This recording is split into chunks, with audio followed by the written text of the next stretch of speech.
Olá amigos, sejam bem-vindos a mais um vídeo do meu canal. Eu sou Lucas Knipe. Vamos falar sobre Carlos Alcaraz, que faz boa campanha no Rio de Janeiro, né? E finalmente mostrou o nível do grande Carlos Alcaraz, que deu um espetáculo ano passado no Rio de Janeiro, depois de jogos que ele foi abaixo do esperado, né? Contra o Putinelli Alves, e teve seu drama contra Fábio Fognini, que fez uma grande partida, inclusive Fábio Fognini se despedindo aqui do Rio Open, ele vai se aposentar ao fim dessa temporada. Hoje teve um jogo contra o Lajovic, tenista sérvio, um jogo que foi duro, né? Principalmente no segundo set. Lajovic chegou a ter 7 points no segundo set ali para levar um terceiro, mas o Alcaraz é aquela história, é um showman, né? Quando ele consegue fazer aqueles pontos espetaculares, né? É um cara de muitos recursos. Uma coisa que ainda é um problema para ele é a irregularidade, né? E às vezes uns apagões que ele dá na partida.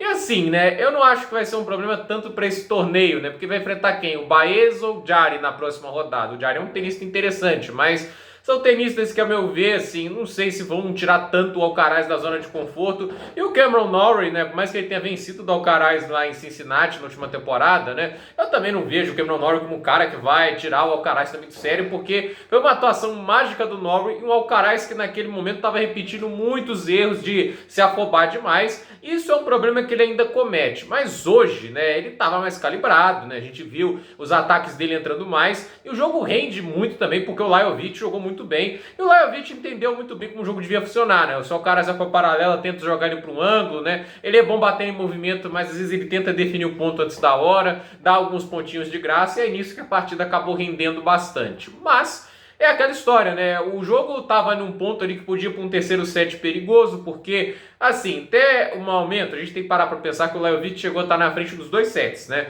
E aí que o Alcaraz conseguiu se destacar, porque tava 4-2 no primeiro set, o Alcaraz jogou um tênis absurdo, né? Quando ele tá no teto de produção dele, esquece, né? E é um tenista com que tudo acaba entrando de uma maneira impressionante, tem muita potência, precisão. Agora, é aquela história, fez 4-2, ele conseguiu lá a virada para 6-4. No segundo set, o Lajovic também faz 4-2, o Alcaraz consegue empatar. Desta vez, na hora de sacar para manter o 5-5, o Lajovic consegue fechar. A ansiedade do Alcaraz, tipo, tá no 40-30, aí no segundo saque ele tenta partir pro winner de devolução, joga na rede, né? Por trabalho, pouco ponto, entende? Não precisa ficar tentando ganhar o ponto na primeira bola. Acho que isso é um problema às vezes dele, né? Tipo, construção de ponto é muito importante. Por mais talentoso que você seja, né? Você tem que saber a hora certa de atacar e a hora certa de se defender. É o que faz o Djokovic ou Djokovic. Se o Djokovic fosse pro ataque todas as bolas, né? Ele talvez não tivesse um grande slam. Eu acho que o que faz o Djokovic especial é ter o tempo certo para tudo. O próprio Nadal, né? Foi um cara que entendeu muito o momento de atacar, se defender. E assim, né? Ele estava sacando no 5-5 40-0 e foi quebrado. Eu acho que isso é um problema grave do jogo do Alcaraz, né? Porque ele tá às vezes com um game na mão e ele começa a fazer uns erros bobos ao invés de trabalhar, jogar pressão pro adversário. Isso é algo que o Djokovic também é mestre. Quando você tá com uma vantagem grande, né? Você faz com que o adversário tente ganhar o ponto nesse momento de pressão. Não vou tentar induzir um erro inacreditável, exceto, é claro, quando se for o seu estilo, quando você não tem tantos recursos assim, como é o caso do Wisner, né? E o próprio Taylor Fritz também, que é um cara que bate muito melhor, assim, joga muito melhor agressivo do que passivo, né? Aí tudo bem atacar, mas o Alcaraz tem recursos para se defender, para sustentar o ponto, mas não, ele acaba sendo às vezes ansioso e ali ele foi quebrado. O Lajovic teve um ponto ali para fechar o jogo, mas o Alcaraz brilha nesses momentos decisivos, né? E acho que tem um ponto ali no 40 iguais, né? Que ele dá uma sequência de lobbies, de tudo ali, e ele de alguma maneira consegue ganhar o ponto, assim, até cruel com o Lajovic no ponto, e assim, ele destruiu o físico e a mente do Lajovic, alugou um triplex na cabeça dele literalmente, e no tie-break não perdeu um ponto sequer, 7-0. O Lajovic saiu mentalmente do jogo após perder aquela oportunidade, não sei se sentir no físico, porque é uma partida fisicamente muito exigente, né? E isso é uma coisa que o Alcaraz domina bem, o físico dele é muito bem preparado para essas longas batalhas,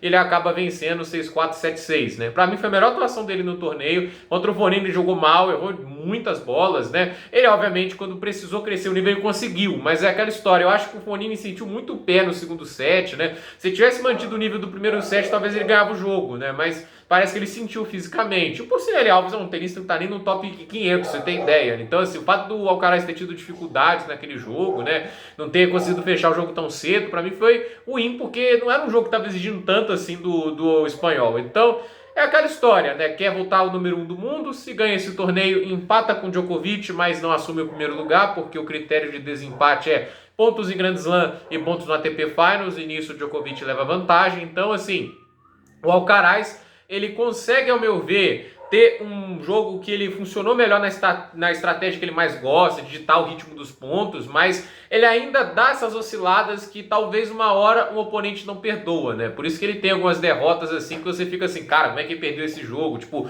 o Davi Goffin de Lucky Loser lá na Lucky Loser, né? Num dos torneios ali pós-US Open, né? Foi, inclusive, o primeiro jogo dele oficial como número 1. Ele perdeu um jogo assim, sets direto pro Goffin, né? Tipo, o Goffin fez um básico para ganhar dele, aproveitando da ansiedade do Alcaraz. Então, assim, boa vitória. Vamos ver agora contra o Jarry ou o Baez, né? Se ele vai apresentar o mesmo nível tão alto como jogou hoje, ou se ele vai oscilar demais, como ele vem fazendo em algumas partidas. Mas acho que uma coisa é certa, né? Os tenistas entenderam mais como jogar contra o Alcaraz, por isso que os jogos não estão mais aqueles passeios que estavam antes, né? Os jogos tendem a ficar mais difíceis, eles sabem onde o Alcaraz agora tem seus probleminhas, e eu acho que esse é o trabalho dele, tentar resolver isso, conseguir uma paciência, uma experiência para tentar ter uma noção certa de quando atacar e se defender. Porque aí é o cara, né? Difícil de segurar, até porque, de fato, dos novos talentos, ele é de longe o mais talentoso. Gente, por esse vídeo é isso. Dúvida nos comentários, deixe seu like, se inscreva no canal, compartilhe esse vídeo e até o próximo vídeo.